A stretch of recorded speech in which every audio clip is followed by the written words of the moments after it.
Hi, everybody, and welcome to our second of our panel discussions. Last night's panel was very interesting. We did have one thing we've corrected. We did figure out something on the payroll taxes, and that's been corrected. And we've asked my CPA to send that out. In new developments, there is a Senate bill floating around to make the PPP fully tax-free and to allow the deductibility of the expenses. We'll see where that goes as well. So there's some interesting things happening.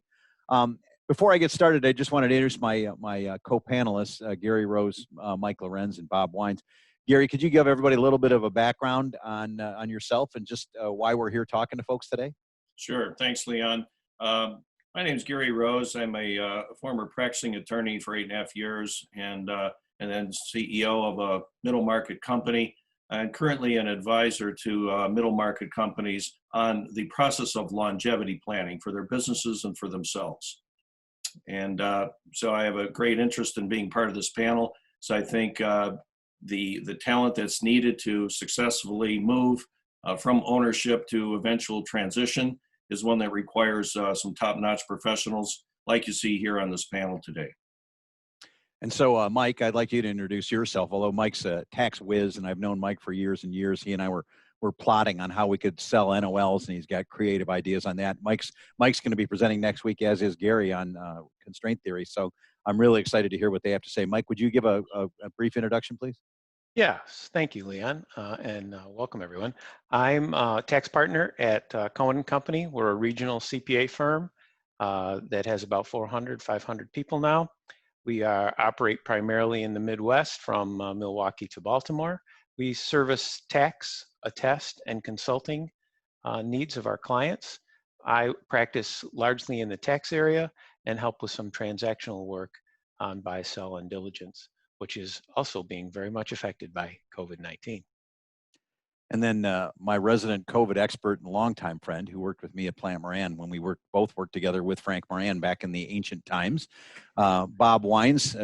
Bob and I go back a really long way. Bob's going to take over my role of moderator today, which means he's going to abuse me unmercilessly, which is what he's done for 40 years. So, Bob, would you do a quick introduction and then start bothering me like you normally would do?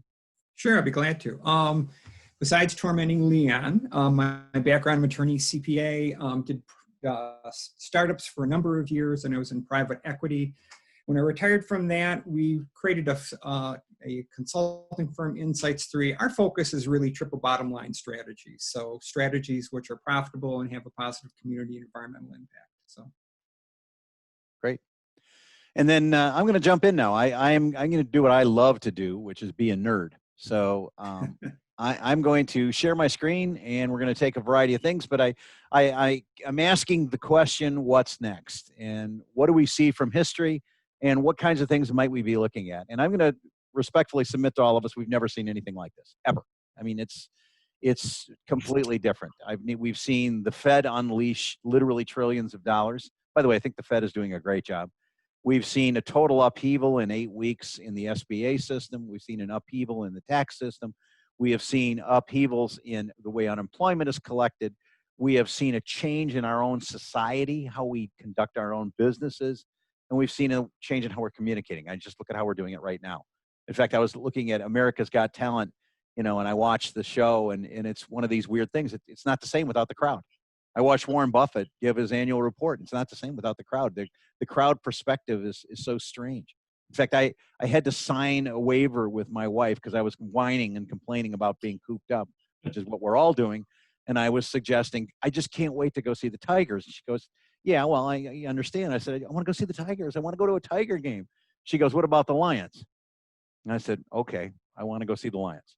And she said, put it in writing. You're going to have to prove it. I want to, you said it, I want to hear it. But I mean, just the way all those things change. And I want to talk about level 1, level 2 thinking on some of these things. But I went back and studied history, as those of you who know me know I'm wont to do. And so I basically have looked at the idea of certain questions I think we ought to be talking about today. So question number 1 is, what is the prospective shape of the recovery? And what might that look like? And I'm going to take us through World War II. I'm going to take us through the Great Depression. I'm going to take us through World War I. Those are other significant systems that we had. I think we ought to talk about how this is different from other disasters. We've had 12 pandemic or epidemic type situations in the last 50 years. You know, and I can say SARS, and I can say MERS, and I can talk about the AIDS epidemic and Ebola, none of which hit like this did, and none of which had the same effect.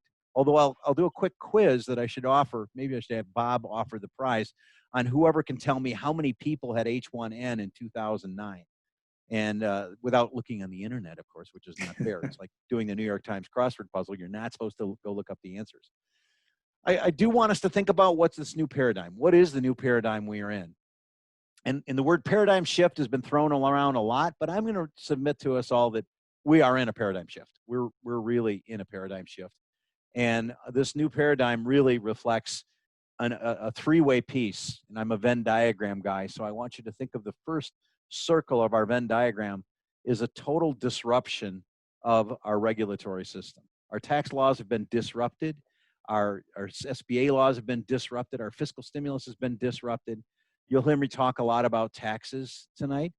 And I'm going to talk about the fact that all the individual taxes collected in the United States in 2019 were 1.7 trillion. All the corporate income taxes collected in the United States in 2019 were 230 billion. We have already spent in hard dollar already 2.8 trillion. So, you know, there's a regulatory disruption. I think there's a societal disruption. And I'm going to give you an optimistic view and a pessimistic view. And I love opportunities where I can channel Warren Buffett. When asked, you know, and I love Warren Buffett, the Oracle of Omaha, and they said, well, what do you think about this? What do you think is going to happen? He goes, I don't know. And I'll say that a lot tonight. You know, you're going to say, Leon, what do you think the shape of the recovery is? I don't know. It could be a V, it could be a U, it could be a W, it could be an L, could be some new letter, could be a Greek letter that I haven't figured out yet, could be a tau or something, I don't know. But the answer there is we're going to have a social change. And maybe what's going to happen is we're going to find out that we can all be a lot more efficient without office space. We figured out in our company that we could put when we closed our physical offices, 90 people went to work, we never missed a beat. But we also didn't need our office. I mean, we want our office. Believe me, I got this one behind me that I'm using, but I just borrowed it for a little while from the current owner. But if we're talking about things like that, what's going to happen to office space? What's going to happen to the ability that we do more online meetings? Are we going to do more things in a different fashion? And what happens, by the way, with the younger generation as they go through this change? There is a great book called The Fourth Turning, and it talks about how generations shift and how if we take those generational shifts, what happens when our Gen Zs and our millennials now have gone through this on top of everything else. I would suggest to you that going into 2020, I would have suggested that millennials aren't going to be as prone to buy houses. They're not going to buy 4-bedroom houses like the one I'm sitting in right now with 3 empty bedrooms. They're not going to need 5 bathrooms. They want to have a cat. I mean, they're very different about how they do things. They're probably less prone to buy a car. They're going to Uber to their WeWorks and order DoorDash. I mean, it's just a lot different.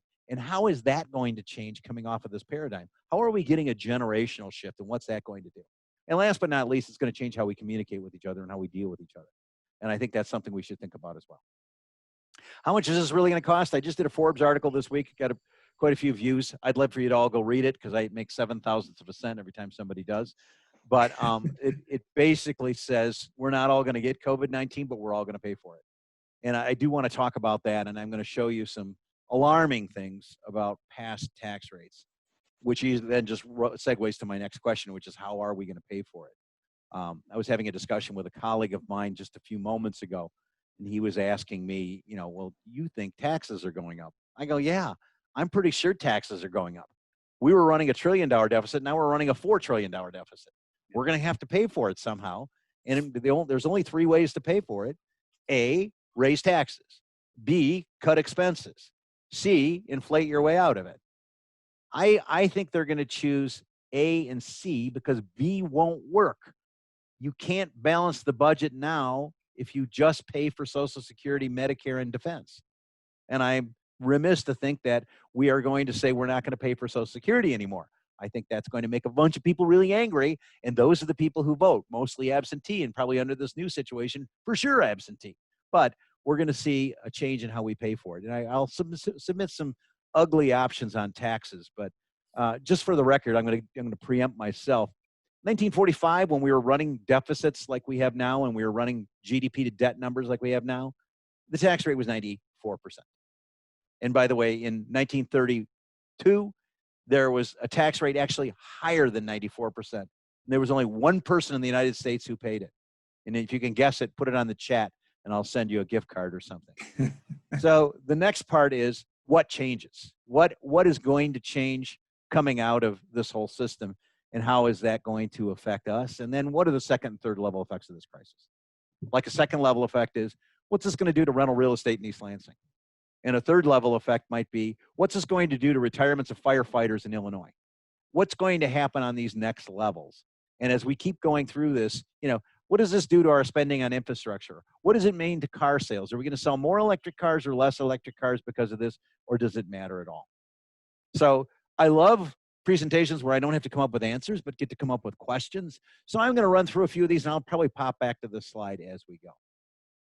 I want to start with my first slide, which is just GDP per capita. And I'm using the Madison database, which is really cool because it takes real GDP per person and it adjusts it for inflation. So if you're following my slide, we're going back to 1910, and we can see the turn of the century. We start getting a roll, and we get up there in terms of what's happening with our economy, and we get into a basic recession, and our per capita GDP drops in terms of purchasing power. And right around 1917, something happens. And in 1917, what happened is we had a pandemic, the last ugly one. And that pandemic was the Spanish flu pandemic. And if you wanted to refer to what happened in the Spanish flu pandemic, more people died of the Spanish flu in 1917, 1918 than died in World War I. In addition, by the way, we had World War I, but we had both of those things happening at the same time. And if you know, wars are pretty good for economies. Our GDP actually went up during the war, and we got out here, and then we had the vigorous and ugly and fast depression of 20 and 21. And what happened is the economy took an enormous shock really quickly because they were paying for all the costs associated with the pandemic. And they were paying for all the costs associated with the war. That was followed by a nice time of prosperity. I mean, we had the Roaring 20s, and I want you to see what happened here. We went from about $8,300 of per person GDP, shot all the way up to about $11,000. Those excesses were caused by an excess of consumer optimism. We had an excess of investing optimism. We had a lack of regulation. We didn't have we didn't have a good way of running things through we just had a fledgling central bank. And then we got into the Great Depression. And the Great Depression was caused, I think, by the excesses of the 20s exacerbated by completely defective government action. They raised taxes, they tightened interest rates, they tightened lending. They just basically crushed everybody. So imagine you go to the doctor with a broken leg and he takes out a hammer and breaks your arm. That's effectively what the government did to our economy. They broke our arms after we already had a broken leg. We actually recovered from the Great Depression sooner, and then we went right back into a recession again, an ethereal, ugly, ugly W. And you can see there's a little bit of a U over here, and then there's a V, and then you can see a W here. And then we get World War II, and we find out that wars are really good when you make expensive stuff and blow it up. So we go make a whole bunch of expensive stuff and blow it up. And it also really helps when you're fighting a war and your enemy is several thousand miles away and they're trying to kill the people right next door to them and pretty much leaving us alone. So we lost a huge amount of blood and toil and treasure during World War II, but we spent a gigantic amount of money to get there. And you go, okay, World War II was great. Yep, and World War II was great. And we came back, and our dads were happy, and our dads were wanting to go have kids. And I'm a result of that, baby boomer. And then we had a really ugly recession of 1949. And again, take a look at that shape, and tell me if you see a letter there. And then we carry it on out, and we go through a variety of other recessions, going to a couple of big ones. The ones in 1970, which were basically inflation-induced type scenarios. And then the one that we had in 1953, which comes out in this level. And I can carry the chart on a little further, but I wanted to stop it there because I wanted to take the big picture ones of prior disasters. I could tell you through a history of recessions. There was a recession in 1958 that was caused by the Edsel. And then we had a nice recession in 1973 caused by inflation and hyperinflation. And we had one in 1977 caused by probably, I think, Jimmy Carter, who I think falls in the category of my favorite ex-president. In fact, I like Jimmy Carter so much, he should have started as an ex-president, and we would have probably been all better off. Then we got the W-shaped, recession of Ronald Reagan's time, which was 1980, 1981. But one real interesting thing here, aside from the Spanish flu, aside from that pandemic, everything else was man-made. Everything else was created by man. We blew up our economy in 2007 to 2009 because of our excesses in mortgage-backed securities and excessive leverage. We blew up in the wars because we fought wars. We blew up in the Great Depression because we reacted incorrectly and we had a bad reaction. And by the way, I did more historical study, but I'm not going to bore you with it. I took Germany and France and I looked at them, and I took also Japan and I looked at them, and you see similarities in all of these. You see expansions followed by vigorous contractions, and sometimes those vigorous contractions are really fast, and sometimes they're long and prolonged. So probably somewhere along our discussion today, we want to talk about, are we going to see a depression or a recession? And I usually am not one to make 100% predictions, but I'm giving you a 100% prediction we've got a recession for sure. There's a 100% probability that we are going into a recession in everything except name only. And this quarter will be devastating. It'll make 1920 look like a comic book, but it may be over as fast or faster than 1920. And I think what's funny is almost every student of history, if you take them back, they usually start right around here. They start looking here. They don't look back here. They don't look in this segment. And I think right now we have to look back here. We have to go look at those segments. So when I played with this, I said, okay, let's see what else I can put into this chart that makes sense. And here's what I did. The little gray line you now see is the maximum tax rate. And again, by way of history, everybody thinks we've had income tax rates around for a really, really long time. We haven't. If you ever read your Constitution, which if you're a lawyer, like everybody on this panel, I think, we have, it's illegal. It was illegal until 1913 to have an income tax. It was basically illegal. They had one in the Civil War. No one bothered to read the Constitution in the Civil War. They were busy killing each other. So no one bothered to check it out. But until 1913, we didn't have a legal income tax. By the way, in the Civil War, we induced an income tax, and we kept it until 1873. And then finally somebody said, hey, by the way, we're not supposed to do this. But take a look at what happened to tax rates. Remember I was talking about that little tiny ugly thing that happened in 1917? Tax rates started out at a nice little modest below 10%, shot up to 15%, and then shot up right during the end of World War I and during the pandemic of the Spanish flu to basically 65%, and then capped out at about 75%. During the expansion, guess what happened? The tax rates went down, just like they did during our expansion coming out of 2009. And we got down into the regular part, we got into some of the parts farther into this, into the 30s, and going through the roaring 20s, taxes were back down to the lovely rate of about 25%. And then the powers that be thought, wow, we're in really bad shape. We're having a really hard time. Everybody's getting laid off, and we don't have enough government revenue. Let's raise taxes. So they raised taxes back up to 65% during the beginning of the Great Depression. That didn't work very well, so they thought, let's get better than that. They raised taxes to 78% toward the end of the recession and toward the end of the Depression. Then we got World War II and said, oh my God, we got to pay for all this stuff. And they jacked rates up to 94%. The rates started eventually falling down during the recession of 1949 when the Fed caused that by tightening interest rates. The induction of this recession was caused by the Fed. The reduction of the Depression was caused by the Fed. The Depression in 1920 was caused by the excesses of the war, and that's what we have. But take a look at that tax bracket. And what do you see? After the calamities, taxes go up, or during the calamities, taxes go up, or if we're stupid, taxes go up. So now let's take a look at one more thing. Let's put the GDP per capita and the debt to GDP ratios. This is probably really important because what this shows is what happens when we borrow too much money. So going to World War I, we didn't have any debt going at the beginning of World War I. In fact, the United States was almost debt-free, sounding a lot like a little country across the pond that starts with a C and ends with an A. And then after 1919, we got out here and had the World War I recession, and we had a lot of debt.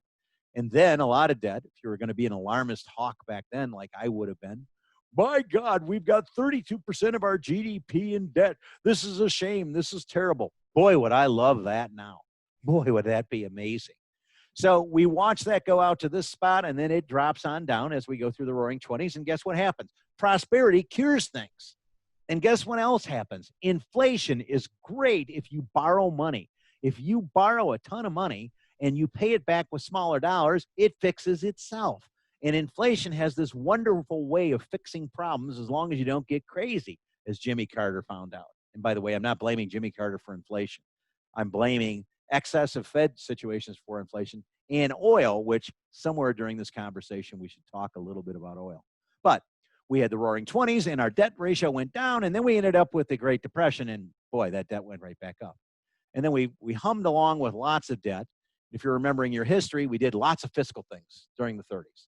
Roosevelt put in the PPP, not the PPP, the CCC. I'm using too many three-letter words that all rhyme with each other, alliterative three letters. He put in the Civilian Conservation Corps, the National Recovery Act. We had the TVA. We had a bunch of three-letter words that were helping us get out of that depression. And we built up some debt during the course of doing that. Then we get to World War II, and man, the debt started jumping. And it's weird because we're using war metaphors against COVID. And COVID is like a war, except there's no destruction. You've heard me say this before. I think some of you know me, hear me call it a waterless tsunami. It's like a tidal wave hit every state, but didn't wreck any houses. Or it's like we had a war with somebody, we didn't blow anything up. But we're still using the same kind of armaments. We're running out here now, and Pfizer's got every piece of technology they're available to them. And Gilead's using every piece of technology they have available to them.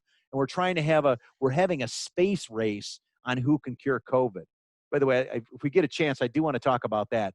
We are having a technology race with China on this. China is trying to cure COVID before we are. We're trying to cure it before they are. It's a race to see who's got technology. This is like when we were playing with the Soviets back in the 60s. Who gets to the moon first? Who gets to space first? Who gets out there? There's a technology race, and China is trying to dominate us in this fight, at least in my opinion. I think China is clearly the pariah out of this current event. We'll see what happens. Incidentally, by the way, the Chinese stock market is back up again. So it's no longer in a recessionary situation already. But here's what I want to get to. See this right here? That little spot where my mouse is? About 126% debt to GDP ratio. Guess where it is today? 125% roughly. So it depends on how you measure it, because we can measure it different ways, but we are now sitting at just about precisely the same level of debt we had right at the end of World War II. Now, to be fair, when we got done with World War II, man, we had a recession and then everything got great. And our economy exploded. It did wonderful. The GI Bill brought all kinds of guys back, put them to work, let them go out there. My dad got back and got to go get get a good job. He ended up getting a job and being in a defined benefit pension plan, getting health care. All kinds of things changed in that period of time. We still had an enemy. We still had the Cold War going on. We still had buildup of defense. We had all those things happening during that time frame coming out of there. But we had a decline in the debt because we earned our way out of it. And we earned our way through this. I'm going to ask the question to all of us, do we think we're going to earn our way through this one? And that's going to be one of the big questions. So then I do want to take a look at the markets, and then I want to go back and address some of our questions and then answer some of your questions. I went back to 1870, and this is a great chart. And you can see corrections in markets are nothing new. We had a whole bunch of these. We had the Baring Brothers crisis in Northern Pacific. And then take a look at what happened to the markets between 1910 and 1918. And it's a dramatic change. By the way, this is a wonderful chart because that's $1 in 1870. So start with $1, and if you stayed invested during that entire time period and you had the peak cumulative value, which was on basically February 19th, your dollar was worth $19,000. And if we take it a little further, March 31st, your dollar was worth $15,000. Now, if you bought it at 19 and sold it at 15, you hate this. If you bought it at $1 and sold it at 15 or 19, you could care less. But take a look. We get out here to World War I and the influenza epidemic, ugly. Ugly and kind of a W. We get to the Great Crash, 1929, boom, and a huge drawdown, 80% drawdown, followed by an upsurge, followed by a downsurge. And a lot of people think the Great Depression was a U, but again, a W. Then we had the post-war bear market, just a simple little U, and then lots of V's. V, V, V, V, V, V, V, and then a W. Notice there's nothing on that chart. So all I see on that chart when I'm looking at that are I see 3 letters. I either see V's, lots of those. I see U's, a couple of those. And I see W's, a couple of those. I don't see an L. So let's roll back to my question. And I want to go to there. But Leanne, isn't every L effectively just an extended U? I mean, unless you're saying you're never going to recover. Yeah. An L is just an extended U. There's one case I can think of recently that we've had an L, and it could be just an extended U. That's Japan. So, Bob, I always like to look at the New York Times bestseller list at the end of a decade and do the opposite of whatever the book says. So if you go to 1989, the book that was on one of the books on the bestseller list was The Japan That Can Say No, How Japan Will Achieve Dominance in the Next Decade. And that was the peak spot of Japanese GDP on a PPP basis. It is now 40% lower. If you're a Japanese citizen, your life is about 40% worse than it was relatively in 1989. So they've gone into a decline and stayed in a decline. Now, of course, Japan is a nursing home on an island. They have terrible demographics. They have terrible economics. They have fabulous products. They have a tremendous work ethic. And they have an enormous education system and healthcare system. In fact, their healthcare system is so good, it's killing them because everybody's living a really long time. But the L is that's the only L I can find in history. So you're right, Bob. An L is just a long U, probably. Japan will eventually probably recover. And if you're going to hit this later, just stop me. But you were talking about the recovery. We went through World War II, and then we kind of earned our way out of it. Are you going to talk later about the fact of the economic differences in the sense that after World War II, we were the only economic engine left in the world? The rest had literally been bombed out? Or I think that's worthy of a conversation now because I always like to give the example of Japan. Japan did better than we did coming out of World War II. Mm-hmm. They got bombed out in the ultimate, the grand ultimate. As a matter of fact, I don't know if everybody knows this, but I like to ask people this question. Does anybody know when Mitsubishi started? And I'm probably the oldest guy in the panel, so I should be the one to do that. But Mitsubishi started in 1587. 1587. So it was called the Sumitomo Copper Company in 1587. And it was, it was a basic company, been around. I mean, it's been through all kinds of things. Been through Chinese invasions, been through the Russo-Japanese War, been through the Manchurian invasion, been through World War II. But here's the interesting part about this. When Truman was picking the second target for the nuclear bomb, when he picked the first target, he picked Hiroshima. The second target could have been Tokyo, but he thought too many people will die. Could have been the fleet, the Japanese fleet. They would have devastated the Japanese fleet, but he said, nobody will see it. And he said, tell me what this bomb's like. They said, this one's called the Fat Man. We want to detonate it up in the air. We think an airburst will be much more destructive. We think it'll just be really, really destructive. It'll give a great show of force.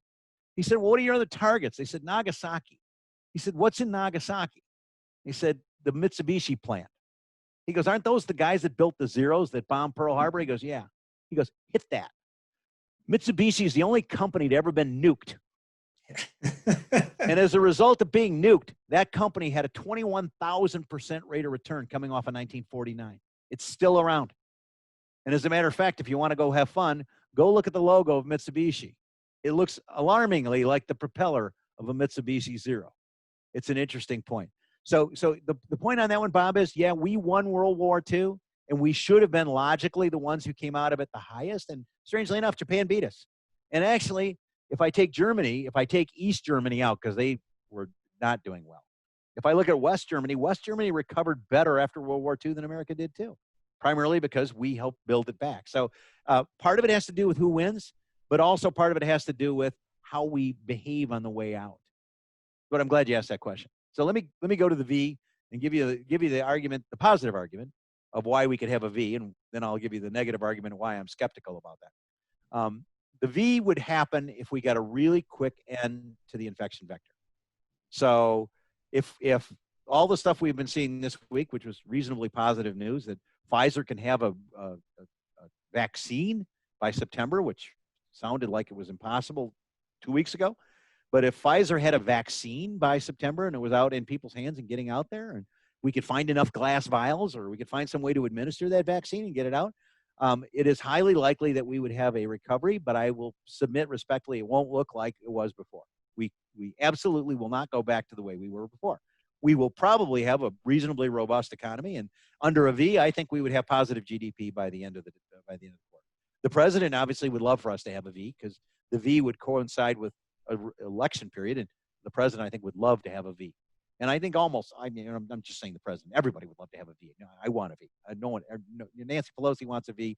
Joe Biden wants a V. Everybody wants a V. A U is more in terms of the longer infection vector, or we work our way down and it takes longer to get out of this. And now we have to all get used to wearing masks when we go to restaurants. They're opening outdoor dining in Ohio this week coming up. And then they're going to have indoor dining where you've got to stay 10 feet apart from people and all the rest of this. I mean, that's going to be an interesting one, but by God, I'll be glad to go to a restaurant. I think the U is a longer drawn out scenario. I actually think that's the most probable for everyone.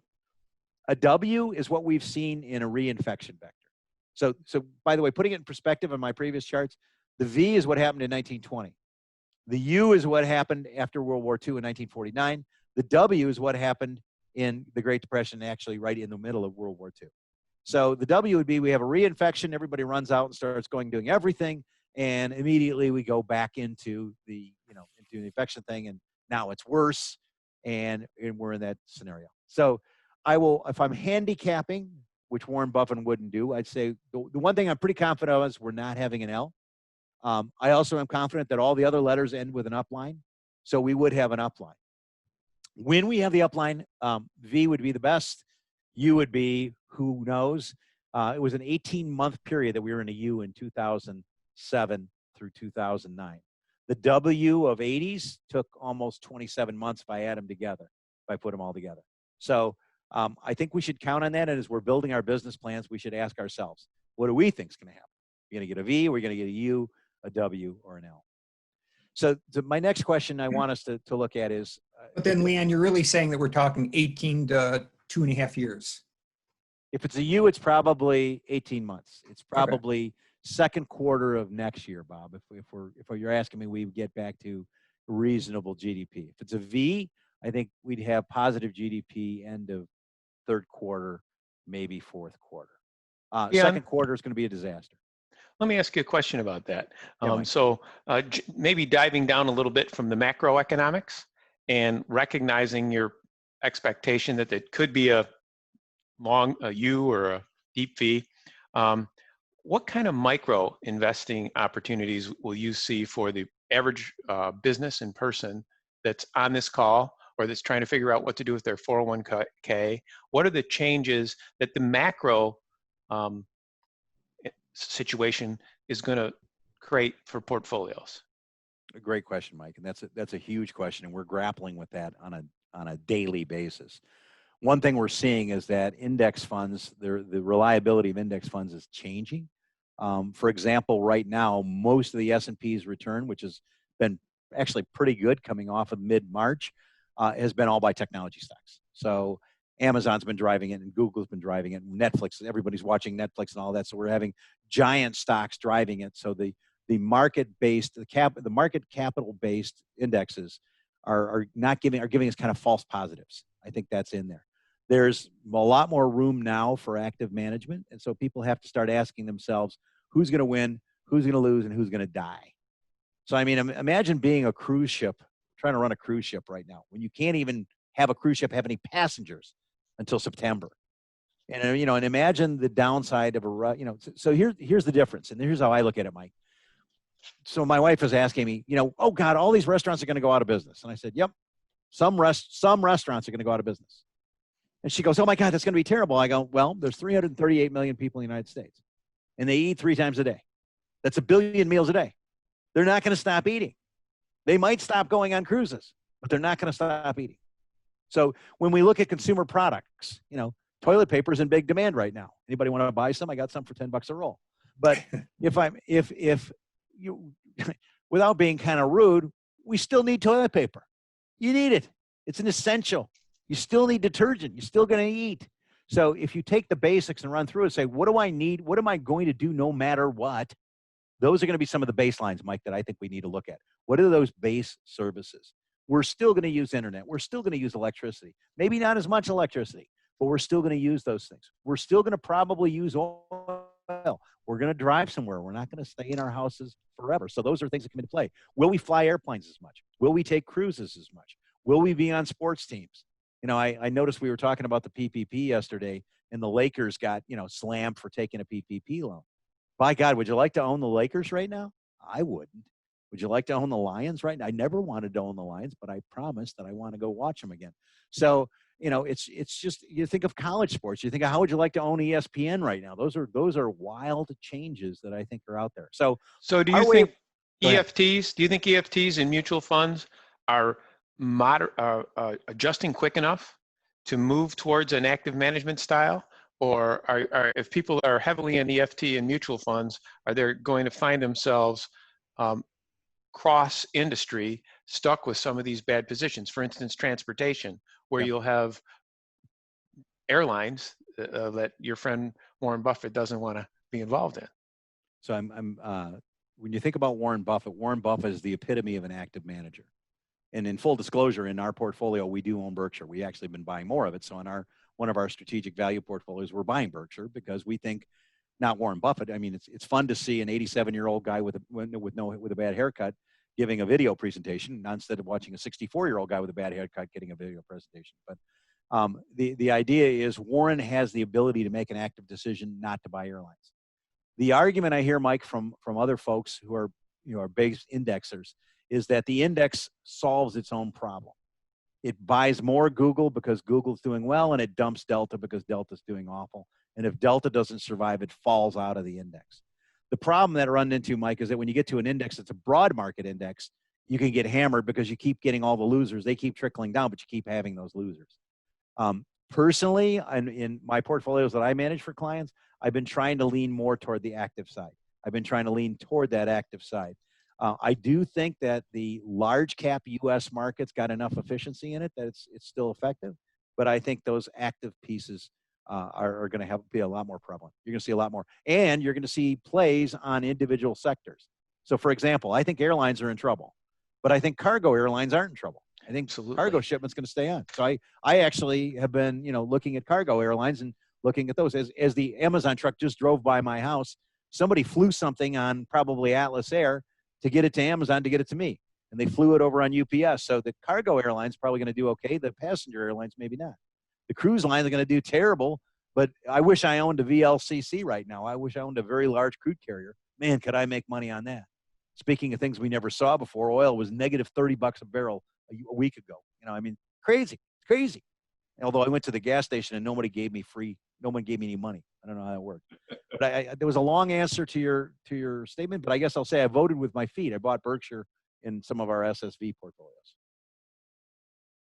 Thank you. Cool. So I want to go to cost now. I want to talk a little bit about cost, because this was what I was writing about in Forbes, and I just want us to think about where the cost vector is going to hit. We're not even looking at the full cost. Try this on for size. If I make $52,000 a year and I'm working and I'm single, so I'm $52,000 a year working single, don't do a 401k, don't do anything else. I make $1,000 a week.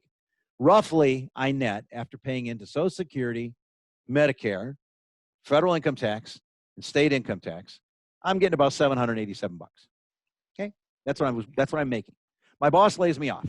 I go collect Michigan unemployment, $387. I get $600 of federal benefit, and now I'm making $834 roughly after paying taxes on my unemployment and the benefit. I'm making more money not working than working. If you make 52 grand a year, you're better off being laid off right now than working. However, the government isn't collecting the Social Security taxes that they were collecting. Not only that, they're giving me $600. So the state of Michigan isn't collecting any taxes. They're collecting a little bit on the unemployment they're paying me, which is weird. But they're also paying me and getting less. And the federal government is paying me and getting less. And I'm losing that tax revenue. And Mike, you're the tax whiz. What happens if half the companies in the S&P 500 have an NOL this year and they carry them back and get a refund? All the corporate income tax revenue is wiped out completely. They not only don't pay for this year, but they get a refund for the previous years. We'll talk about that next week. Yeah, we'll talk about that next week, because I want to hear your scheme on how to sell NOLs, dude. That's what I'm after. But I'm looking at this as not only are we're only counting what we're throwing in the system. We're not counting the lost revenue, and the lost revenue is going to be tremendous. So remember I spouted out that we're going to have a $4 trillion budget deficit?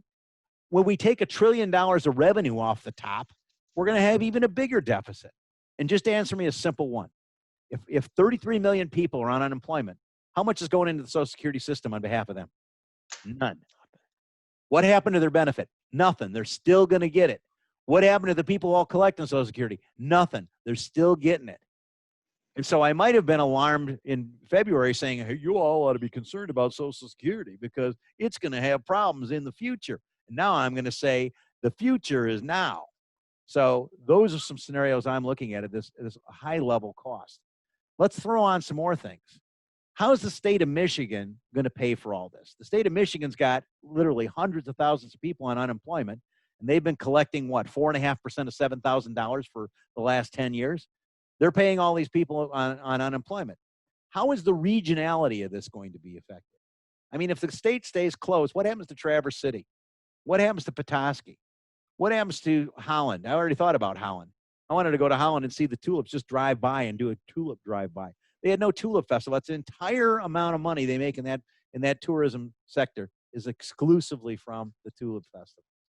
And so what happens regionally? I'm going to bet Iron County isn't affected adversely by COVID too much, but I'm going to bet you Antrim County is. And I'm going to bet you Wayne County for sure is. But maybe, Isabella County, not so much. As a matter of fact, where do they do all the water bottling? I think that's Isabella, where they have up by Michigan State, where you can go out and see oil wells right next to water wells. I'd like to own the water well right now. Can you imagine how much bottled water we'd be selling and all this stuff? So I look at those second level costs. And by the way, what's going to happen when Illinois goes bankrupt? Illinois, the state next to us that has the governor's section in their prisons. And so, what's going to happen when Illinois goes bankrupt and their pension system goes south? Who's going to pay for that one? And who's going to pay for all the people on unemployment in Illinois? Hopefully not Michigan. And, you think Wyoming's going to pay for California's bankruptcy? The Wyomingians will get their rifles out and start chasing Californians out. So the true cost of this is gigantic. So go back to my fourth question. How are we going to pay for it? Okay, I brought this up. You raise taxes. I don't want to. I don't see how you're going to get around it. Somebody said there's no political will to raise taxes. Okay, whether there's any political will or not, I might suggest that the resident of the office behind me might change. And the new resident might be more prone to raise taxes. It's possible. I might also respectfully submit that maybe it's going to be a hard sell to people in the United States that if you have $11 million, you can transfer the money to your kids without paying any tax, as opposed to maybe it should be $2 million, something else. I think we're going to have a hard time talking about who's going to pay tax on the upper end. Can billionaires pay less tax? Can millionaires pay less tax? By the way, did anybody guess who was the only person in the highest tax bracket? Bob, did anybody guess? In the chat. Nope. John D. Rockefeller and good old FDR was delighted about it. So how are we going to pay for it? Taxes, I think, are a logical thing. I wouldn't be surprised if they raise the Social Security wage base. Think about this. Most Americans just do the stimulus payment. The stimulus payment basically went to families making under 150 grand. Right now, Mike, what's the Social Security wage base? 131,000 or something like that? In that neighborhood. I think it went up just a bit. Yeah, 131.4, 134, something like that. You think anybody who's making 134 is going to care if you say we're doubling that to 260? No, the only people are going to care are the people who make 260. But there you just added a tax on wealthier people. And no one who, the normal rank and file aren't going to care at all. They're going to go, cool, do it. Raise it up higher. As we all know, we pay Medicare taxes on all our income. So that could be an easy one. I've heard noise of a value-added tax, a national sales tax. We're the only one of the developed countries that doesn't have a national sales tax. So I think we're not getting any questions coming in for chat. So I just want to remind everybody that in your Zoom, you see at the bottom there is a chat function. You can click on that. It'll open up to your right, and you can type in a question for our panel. So if you have any questions or thoughts, please use that function to communicate with our panel this evening. Thank you. Cool. Thanks, Jim. And Leon, let me ask you another question. Sure. If you're predicting higher tax rates pretty clearly, I assume long-term interest rates, where do you see those? Good question, Mike. I would have normally said, if we were going back to my old days of being a Walsh professor, I would have said they got to go up. But if I'm using this modern monetary theory, apparently what happens now is I raise interest rates and the Fed buys the bonds and the Treasury has the bonds and the Fed buys them and they don't go up. We had enormous amount of debt coming out of QE, basically 3 and 4, and rates didn't go up. And so I would say, at least in the short run, rates are going to stay low. I would say longer term, you got to have inflation, which gets me to the how we pay for it. You got to have some inflation to get us out of this. And I wouldn't be surprised to see the Fed manipulating the longer term interest rate, trying to get it up to get some inflation back in the system. Inflation is great for the system because a couple of things. Number one, you pay back your debt with smaller dollars. Number two, it raises everybody's income, makes them happy, but you get more taxes out of them in a progressive tax system. I suppose that the large debt in our country would make it difficult to balance a budget with much higher interest rates. So I assume the Goldilocks would be a little higher tax rate, some higher inflation, and moderate to lower interest rates so we don't blow the budget. Does that sound right to you? I think if Goldilocks put it there, that's how she'd want it. She'd want it. That would be just right. About 2.5% inflation. Keep interest rates at a real rate of about 3 maybe on the long. And you could probably make this work. I'd like to see someone do that. I want to see that. That's a pretty sophisticated play. I want to see that one work. If that one plays out or something like it, how do you get down to, I still want to get a microeconomic. I need you to help me with my portfolio. Okay. What do we, in addition to active management, if we see the type of recovery you're proposing, whether it's a V or an L, and you anticipate inflation and long-term rates and taxes as you have, is there any segments of our portfolios and investments that we should be rethinking because we're in this new paradigm? I'm rethinking financials. I'm rethinking that the financial sector wins in that scenario. So if my Goldilocks scenario comes true, I like the financial side, and it gives me some room. Low interest rates lets people go out and refinance mortgages, and they can make money. Banks make money on that. Banks make money lending money. They make money when they have a little bit higher rates to do the spreads, so they can play the spreads. So I would say probably some of the tasty spots might be the financial sector. Technology sector always has flavor to it because it's always making things change. Although I'm thinking we may be getting toward the end of some of those changes. I think right now, for example, things like Netflix and Amazon are overpriced because of the aspect coming out of COVID. When that starts to go away, I know for me, I'm going to quit using Amazon as much and go back to the store. I don't want to use Amazon anymore. So I could say we got to take a look at that, Mike. You might want to look at metals. I think that's going to eventually change. There's some appetite right now for metal, and particularly gold. I'm not saying that we're into gold yet, but we're thinking about it. We're looking at the possibilities of it. Also, I would suggest that if somebody had the right appetite for risk, oil is in complete chaos for non-COVID reasons. Oil is in chaos because Russia and the Saudis have pretty much tried to put the U.S. oil market out of business, failing to take one really important consideration. The oil is still here. So if you put an oil company out of business, but the oil's still in the ground, when oil goes back up to $70 a barrel, we're going to be sitting here putting our frac wells back in place. I don't think I'm too far off by saying it's highly likely that we'll be sitting here in 2 years with oil back at $70 a barrel. And it's right now, I mean, it dipped under 10. Well, it dipped to negative 30 in Oklahoma last week, but that was an anomaly because of supply. So now, Mike, then you pin me down. Financials and energy would be spots I'd be looking at. I'm looking at energy, higher risk, financials, lower risk, and obviously consumer staples. What do you think about infrastructure and utilities? We're using all these services at home. It's companies like Comcast and electric company. Are they going to be all right, or are the factories not going to be drawing enough power and they will be impacted as well? Well, you're in a regulated environment on utilities. Let me go to utilities first. So you're in a regulated environment on utilities. So, Detroit Energy sells at 7 cents a kilowatt hour, and that's what they do. They have wheeling rules, and they have everything else. By the way, I don't know if everybody knows this. You know that energy in California is 3 times as expensive as it is in Michigan? Actually, almost 4. So if you drive a Tesla in Michigan, it's way cheaper than driving your Tesla in San Francisco. Just an interesting point. And if you haven't driven a Tesla, it's about as much fun as you can have without getting a beer. It's, just really an amazing experience. But here's what I'm thinking, Mike. I think there's a whole avenue of utilities, particularly Detroit Energy and utilities like that we ought to be thinking about. First of all, they do have a reasonably safe dividend, and I'm a big fan of what I call YARP, yield at a reasonable price. And the second thing I want us to all think about it, does anybody know why Sprint is called Sprint? Anybody on my panel? Bob, do you know? No, I don't. No. Gary, you know why Sprint's called Sprint? Mike? Nope. Pass. It's because when the Southern Pacific Railway originally started out, they bought the right-of-way, and they included in all their right-of-way contracts the right to put any utility line in.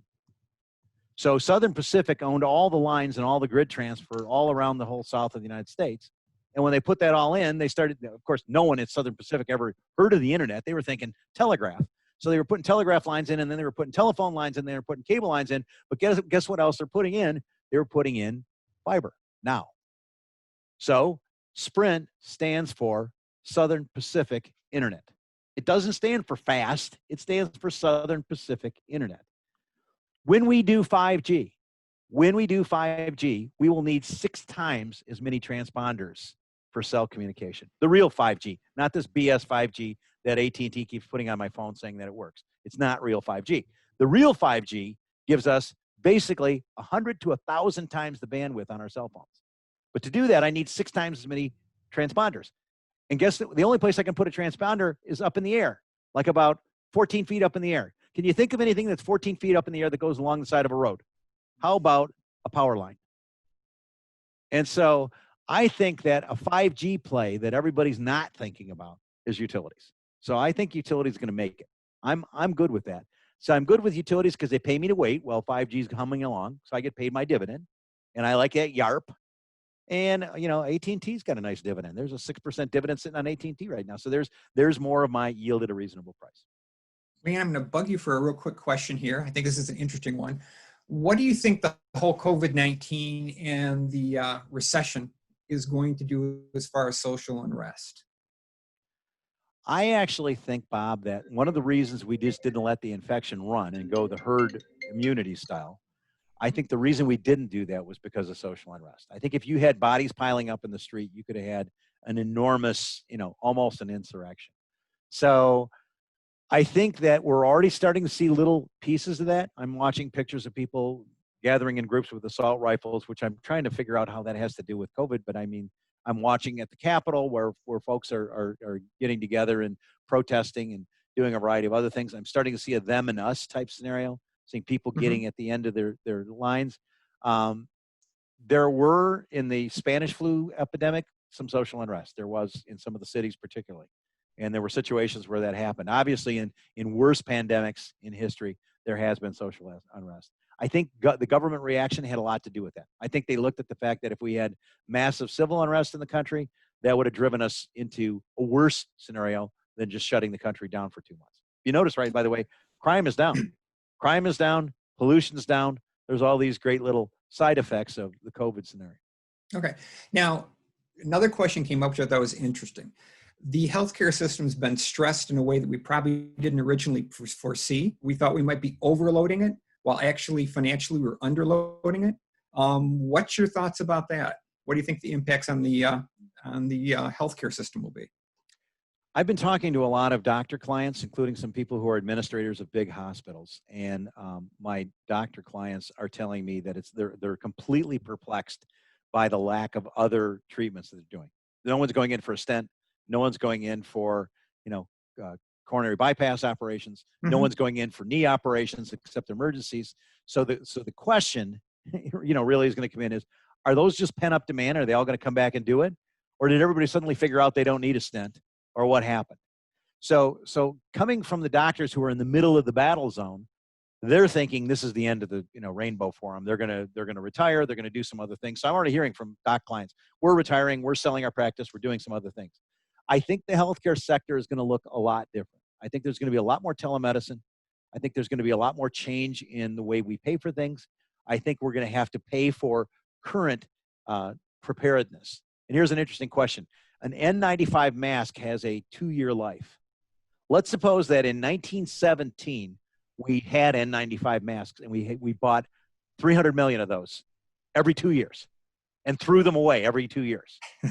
Who do you think would have put up with that whole thing? So my projections, just baseline. This is just baseline stuff. Healthcare sector has been priced up.